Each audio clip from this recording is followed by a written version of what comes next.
राम ने सीता को मार्ग में आने वाले सभी स्थानों के बारे में बताया। उन्होंने सीता को युद्ध भूमि के वे स्थान दिखाए जहां मेघनाद, कुंभकर्ण व रावण मारे गए थे। अनेक राक्षस वानरों के हाथों मारे गए थे। उन्होंने सीता को वह सेतु दिखाया जिससे उनकी सेना ने समुद्र पार किया था। जहां जहां उन्होंने रुककर निवास व विश्राम किया था, राम ने वे सभी स्थान दिखाए। त्रिकूट पर्वत पर बसी किष्किंधा नगरी दिखाई और सुग्रीव से अपने मित्रता के बारे में बताया। सीता के अनुरोध पर राम ने पुष्पक विमान को वहां उतरने का आदेश दिया। सीता ने सुग्रीव की पत्नी तारा और रूमा को भी अपने साथ अयोध्या चलने को कहा। उन्हें लेकर विमान फिर उड़ चला। रास्ते में ऋष्यमुख पर्वत आया। पंपा सरोवर के निकट राम ने सीता को शबरी का आश्रम दिखाया। रावण जटायु युद्ध का स्थान दिखाया। देखिए, पुष्पक विमान से राम सीता को सब कुछ बता रहे हैं। पंचवटी, गोदावरी का किनारा, अगस्त्य ऋषि का आश्रम, सुतीक्ष्ण ऋषि का आश्रम आदि स्थान दिखाते हुए राम का विमान श्रृंगेरपुर के पास पहुंचा। राम ने सीता को दिखाया, वह देखो सरयू नदी और उसके किनारे हमारी अयोध्या। हे सीता, अयोध्या को प्रणाम करो, यही है हमारी मातृभूमि। सबने अयोध्या को प्रणाम किया। विमान भरद्वाज मुनि के आश्रम में उतरा। राम ने मुनि को प्रणाम कर अयोध्या का कुशल क्षेम पूछा। मुनि ने बताया कि भरत बड़ी उत्सुकता से उनकी प्रतीक्षा कर रहे हैं।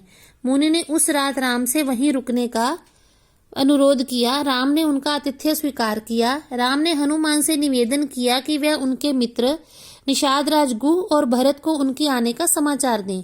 निषाद राज से उन्हें भरत के बारे में सही समाचार मिल जाएंगे। राम की आज्ञा लेकर हनुमान ने मनुष्य का रूप धारण किया और गुह के पास पहुंचे। राम के लौटने का समाचार सुनकर गुह बहुत प्रसन्न हुआ। उसने बताया कि किस प्रकार भरत राम के नाम की माला जपते हुए बड़ी उत्सुकता से 14 वर्ष की अवधि बीतने व राम के लौटने की प्रतीक्षा कर रहे हैं। निश्चिंत होकर वे हनुमान नंदीग्राम पहुंचे। वहां उन्होंने जटाधारी कृषकाई होता है दुबली पतली काया वाले भरत को देखा तो उनके नेत्रों में जल भर आया। हनुमान ने भरत को राम का समाचार सुनाया। राम के लौट आने की बात सुनते ही भरत ने प्रसन्नता से हनुमान को गले लगा लिया। उनके नेत्रों से जल की धारा बहने लगी। प्रेमवश होकर भरत बोले, भैया आज मेरे सारे मनोरथ पूरे हुए। मनोरथ यानी मन की इच्छा। राम भरत मिलाप। भरत से भेंट कर हनुमान राम के पास लौट आए। राम का विमान अयोध्या की ओर उड़ चला। उधर भरत ने अयोध्या पहुंचकर राम के आगमन का समाचार सुनाया तो पूरी अयोध्या नगरी प्रसन्नता से झूम उठी। पुरवासी खबर पाते ही उठ दौड़े और मंगल वस्तुएं सजाने लगे। राम के स्वागत की तैयारियां होने लगी। फूलों के द्वार बनाए जाने लगे। पताकाएं यानी ध्वज झंडे पताकाएं फहराने लगी। पूरा नगर दीपों से सज गया। स्त्रियां सोने के थालों में मंगल आरती की वस्तुएं सजाए मंगल गान करती चल पड़ी। भरत सिर पर राम की चरण पादुकाएं धारण किए सभी माताओं, गुरुओं और मंत्रियों के साथ राम से मिलने चल पड़े। राम के दर्शनों के लिए अयोध्यावासी बेचैन थे। नंदीग्राम में राम के विमान के उतरते ही उनकी जय जयकार से आकाश गूंज उठा। भरत की आंखों से प्रेमाश्रुओं की धारा बह निकली। प्रेम से भरे अश्रु उनकी धारा बह रही थी। उन्होंने दौड़कर राम के चरणों में प्रणाम किया। राम ने प्रेम से भरत को गले लगा लिया। राम, लक्ष्मण और सीता ने गुरुओं और माताओं के चरण छुए।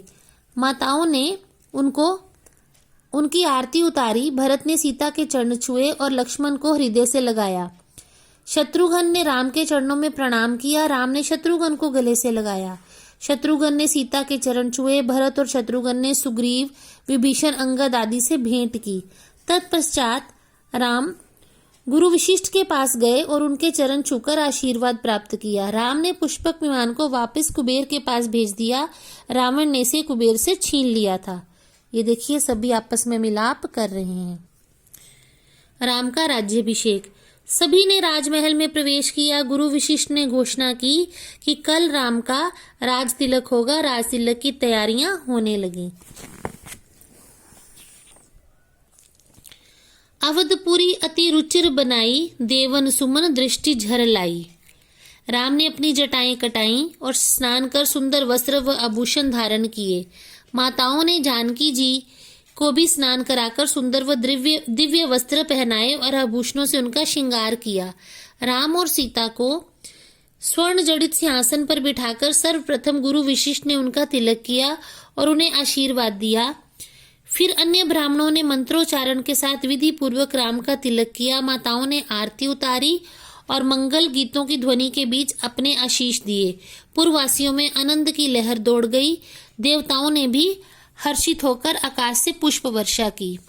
सिंहासन पर त्रिभुवन साई देख सुरन दुदुम्ब बजाई। देवराज इंद्र ने महाराज राम को कमल के 100 पुष्पों की माला उपहार स्वरूप भेजी।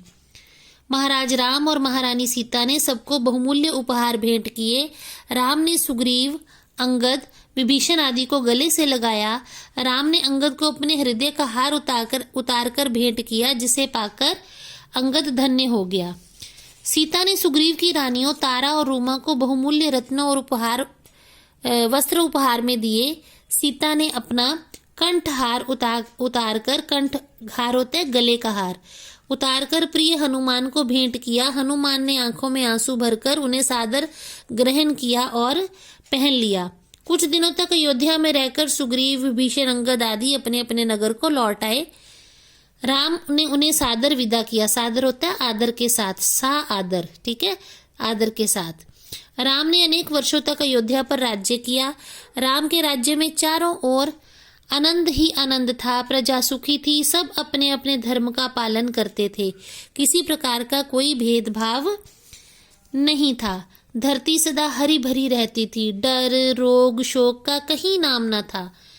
दैहिक, दैविक, भौतिक तापा, राम राज कहीं काहू ही व्यापा। सब नर करें परस्पर प्रीति, चलें सर्व धर्म निरत श्रुत रीति। फूले फले सदा तरु कानन, रहे एक संग गज पचानन। सभी अपनी मर्यादा का पालन करते थे और सुख पाते थे। इस दोहे का अर्थ है दैहिक। दैहिक मतलब शारीरिक, दैविक मतलब परमात्मा के द्वारा दिया गया, भौतिक यानी पैसे के रूप में, तापा यानी रोग। किसी को कोई दैहिक, दैविक, भौतिक ताप नहीं था, रोग नहीं था। राम राज कहीं काहू ही व्यापा, राम राज में यह सब कुछ नहीं व्यापा था, नहीं होता था। सब नर करें परस्पर प्रीति, प्रीति होता है प्यार। सभी लोग, सब नर मतलब सभी लोग आपस परस्पर में प्यार रखते थे। चले सर्वधर्म निरत श्रुति रीति, जिस तरह उन्हें धर्म के नियमों के बारे में सुनाया जाता था, उसे सुनकर उसी रीति के अनुसार धर्म की राह पर चलते थे। फूले फले सदा तरु कानन, उनके जो राज्य में जितने भी वन उपवन थे, जंगल थे, सब फूल फल रहे थे, फसलें लहरा रही थी। रहे एक संग गज पचानन, सब एक साथ, एक एक के व्यक्ति के साथ 5-5 गज बोलते हैं हाथी को, तो 5 गज थे सबके साथ, यानी सब मिलजुल कर खूब फूलते फलते रहे और सबके पास सुख ऐश्वर्य था, कोई कमी नहीं थी। सभी अपनी मर्यादा का पालन करते थे और सुख पाते थे। राम राज्य कर सुख संपदा, संपदा होती है संपत्ति, वर्ण न सके फणीश शारदा। राम के उस आदर्श राज्य की कामना आज भी हम करते हैं। इसी के साथ आपका ये अध्याय समाप्त होता है और इसी के साथ आपका संक्षिप्त रामायण का भी सारा कार्य, सारे अध्याय समाप्त हो गए हैं। अब इसका जो अभ्यास कार्य है हम अगली टर्न में करेंगे, यानी सोमवार को करेंगे। धन्यवाद।